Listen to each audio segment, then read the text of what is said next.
Ini seperti di surat An-Nisa ya. Ya, seperti surat An-Nisa itu tadi dijelaskan. Menikahi wanita itu 1 atau 2 atau 3 atau 4. Ya, kalau tidak adil berapa? 1. Kalau adil, kalau bisa berlaku adil itu 1, 2, ya 2, 3, 4. Kalau dalam arti tidak bisa berlaku adil itu dan bisa berlaku adil itu maksudnya begini. Pokok permasalahannya dalam hidup bukan berarti adil adalah istri pertama rumah ini, istri kedua rumah ini, istri ketiga rumah ini, istri 4 rumah ini, bukan. Atau dapat masing-masing dapat motor 1, masing-masing dapat berapa, satu, enggak begitu. Adil itu dalam arti bisa menimbang masalah. Kalau masalahnya dari istri pertama bagaimana, posisi laki-laki itu kan menjadi hakim, ya menjadi pemimpin, ya nggak cuma masalah waris, tapi juga masalah bagaimana cara memimpin gitu. Sebagai pemimpin itu harusnya kan bijaksana. Nah, laki-laki yang bijaksana itu adil. Kalau laki-laki tidak bijaksana, tidak adil, begitu. Jadi ini permasalahannya kenapa kok poligami? Dan tadi pertanyaannya apa? Sunnah. Poligami adalah sunnah. Nah, apakah poligami adalah sunnah? Jadi yang sunnah itu bukan poligaminya, Pak. Yang sunnah adalah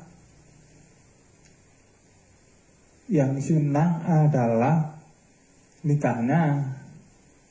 Syarat-syaratnya untuk melakukan hubungan suami istri itu kan nikah. Kalau nggak nikah ya zina. Maka zina itu haram di situ. Jadi ada larangan la taqrabu zina. Janganlah kamu mendekati zina, la tidak taqrabu kamu. Taqrabu janganlah kamu janganlah kamu mendekati. Taqrabu zina itu ya zina itu. Janganlah kamu mendekati zina. Itu kan zina itu ada, misalnya pikirannya belayang-belayang, itu kan caranya untuk mendekati zina itu begitu. Nah, kelingan terus mikir, bukan. Selain itu juga kalau misalnya terjadi sering ketemu, ada kontak fisik misalnya, itu cara-cara mendekati zina. Khawatir mendekati zina, maka solusinya adalah puasa, ya, atau nikah. Jadi kalau tidak bisa nikah ya puasa, minimal puasa. Jadi gini, dalam urusan poligami itu istri pertama kita posisinya kita kan sudah menikah dengan istri yang pertama, kemudian istri yang kedua. Kita berpikir apa kita mau melanjutkan untuk poligami atau tidak, itu permasalahannya apa. Jangan pernah sekali-sekali mengatakan bahwa poligami itu sunnah, enggak. Sunnah ini, nikah itu kan ada sunnah, ada wajib, ada haram. Ya, nikah itu sunnah. Wajib itu karena kalau dikhawatirkan zina, kok mampu secara pikiran, jasmani rohani mampu, kemudian secara nafkah juga mampu, makanya harus menikah. Wajib itu menikah, jangan sampai tidak menikah kok nanti hidupnya sia-sia, nggak manfaat gitu, justru akan tersesat. Tersesatnya itu misalnya la taqrabu zina, ya kan sudah diberi peringatan untuk jangan mendekati zina, kok malah zina. Nah, itu tersesat namanya, nanti pasti akan tersesat. Jadi kalau mampu secara jasmani, rohani, kemudian nafkah itu harus nikah. Nah, kalau nggak mampu sabar, puasa. Ya, puasa itu juga menahan diri dari segala sesuatu yang tidak dibolehkan. Puasa. Begitu. Jangan bawa-bawa sunnah. Kalau ada orang yang bilang sunnah, orang kalau sudah kayak sedikit udah naik pangkat gitu, kayak dikit udah sombong, sunnah. Kita nggak bisa untuk bawa-bawa sunnah, itu nggak bisa. Nabi Muhammad itu menikahi Siti Khadijah itu sampai Siti Khadijah meninggal. Dia tidak menikah lagi, saking setianya itu. Nah, kemudian kalau menceritakan masalah Nabi Muhammad itu menikahi istri lebih dari satu, benar, tapi itu karena kemanusiaan, bukan karena nafsu. Begitu. Kemudian kalau ada orang yang bawa sunnah, enggak. Yang kalau poligami itu enggak ada pahalanya. Menikah 1, 2, 3 itu nggak ada pahalanya. Yang ada pahalanya adalah kita menyantuni istri, kita menyantuni anak. Kalau istri pertama kan posisi misalnya ya, seandainya Nabi Muhammad itu menikahi Siti Khadijah, kemudian menikahi Aisyah, kemudian menikahi istri-istri yang lain gitu. Nah, Nabi Muhammad itu mengajarkan bagaimana caranya berbuat baik kepada anak yatim. Kalau istri kedua dan seterusnya itu menjadi janda karena ditinggal mati, maka tugasnya laki-laki adalah menyantuni anak yatim dan juga menyantuni istrinya. Nah, dalam rumah tangga itu menyantuni berbuat baik pada istri, menyantuni istri. Kalau ada anaknya yatim, ya sekaligus menyantuni anaknya karena anaknya itu yatim gitu. Jadi pahalanya itu di situ. Bukan pahala poligami, bukan. Pahalanya adalah pahalanya adalah menafkahi istri dan anak yatim. Itu pahalanya di situ. Nah, kalau poligami 1, 2, 3, 4 itu bukan pahala. Bukan pahala, tapi mengikuti sunnah Nabi dalam arti begini.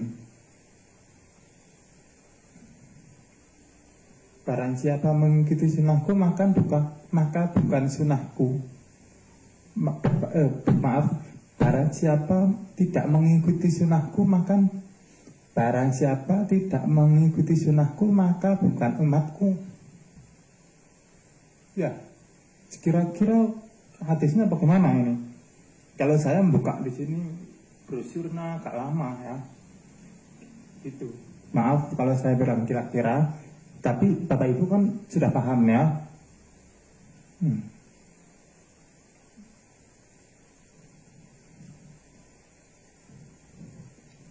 Seperti itu ya.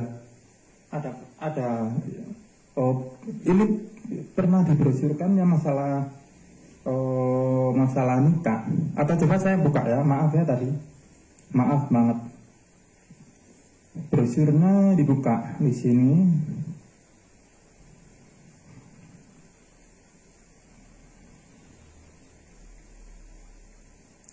Kalau poligami itu tidak mendapatkan pahala. Pahala itu bukan poligaminya, tapi menyantuni istri. Kalau istrinya ada 4, kita menyantuni istri 4. Sekaligus kalau ada anak, masing-masing istri ada anaknya, ya kita menyantuni anak itu. Kalau anak itu anak yatim, begitu, menyantuni anak-anaknya. Sekaligus pahalanya adalah sebagai orang tua mendidik anak-anaknya.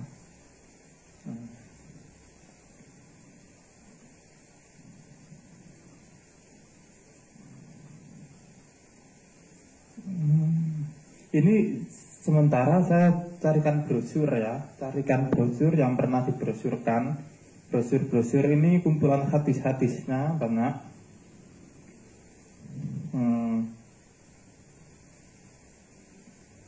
Yang menjadi sunnah itu bukan bukan menikahi istri, bukan poligaminya, tapi menyantuni anak-anaknya. Jadi dalam arti adil adalah bagaimana menyikapi istri dan anak-anaknya, begitu.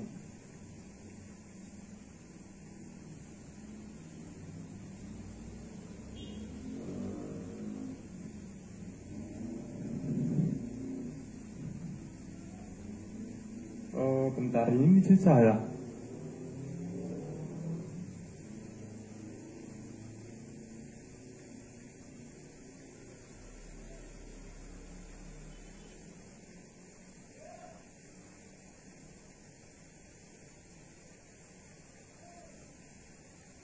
Barang siapa mengikuti sunahku kan adalah sunahku, begitu. Ya.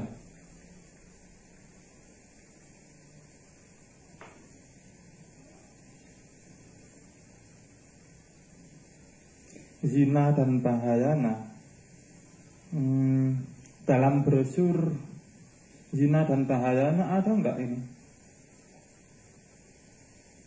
Begini Pak, kalau kita membuka ayat-ayat Al-Quran itu bisa hafal, tapi kalau membuka hadis itu susah. Apalagi yang orang awam, taunya cuma baca brosur-brosur yang dari majelis kita ya, sudah pernah dibrosurkan, sudah pernah diterangkan itu. Apabila sudah nikah ya harusnya nikah, itu kan jangan sampai membujang, itu ada di brosur. Kalau bisa sabar ya puasa gitu kan, ada. Tentang masalah poligami tadi.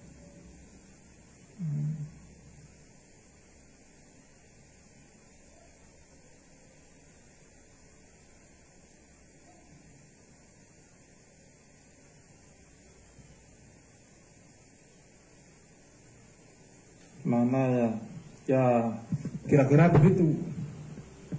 Jadi gini, Bapak Ibu, sudah, kalau sudah ketemu akan saya carikan ya. Ini sementara belum ketemu.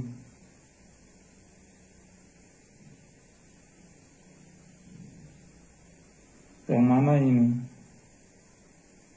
Saya mohon maaf kalau mengatakan kira-kira ya. Ya harusnya saya tidak mengatakan kira-kira, tapi karena saya lupa. Di sini sudah pernah dibrosurkan, lupa gitu yang mana gitu, pernah saya pelajari itu. Jadi yang menjadikan sunnah adalah mengikuti cara Nabi itu. Sunnah kalau tidak begini, tidak mengikuti sunnah, tidak mengikuti cara Nabi, itu bukan umat Nabi. Artinya kalau orang Islam itu menikah dengan cara yang baik, yaitu yang halal, itu nikah, ada caranya nikah itu. Kalau seandainya tidak nikah, maka bukan umat Nabi, maka haram, maka bisa disebut zina, begitu. Nah, seperti itu. Kembali lagi tentang masalah poligami ya. Poligami itu suatu hal yang mubah, hal yang boleh dilakukan kalau bisa tanggung jawab, bijaksana dan adil. Laki-laki yang adil adalah yang mampu memimpin, mendidik, menafkahi, menyantuni istri-istrinya dan anak-anaknya. Kalau anaknya ada yang yatim, disantuni. Kalau istrinya butuh nafkah, dinafkahi. Tanggung jawab apa tidak? Begitu. Adil itu seperti itu. Bukan berarti masing-masing dicatat satu atau kita hari ini di sana, hari berikutnya di sana itu enggak begitu. Adil itu enggak selalu begitu. Tidak selalu begitu. Jadi adil itu harus bisa bijaksana dan menyantuni semuanya. Begitu. Karena tanggung jawabnya dari dulu kan kita sudah tahu istri itu anaknya berapa. Calon istri, bukan istri, maaf ya. Calon istri kita sudah kenal, sudah ta'arufkan gitu. Nah, anaknya itu kira-kira bagaimana? Umurnya berapa? kita harus siap gitu kan. Kalau belum tahu tiba-tiba udah nikah, ya tanggung jawabnya nanti. Nah itu kalau dari awal sudah tahu, sudah siap, mestinya kan bisa tanggung jawab itu kan, seperti itu. Jadi yang sunnah itu bukan poligaminya, yang sunnah adalah nikahnya, begitu Bapak ya. Paham ya?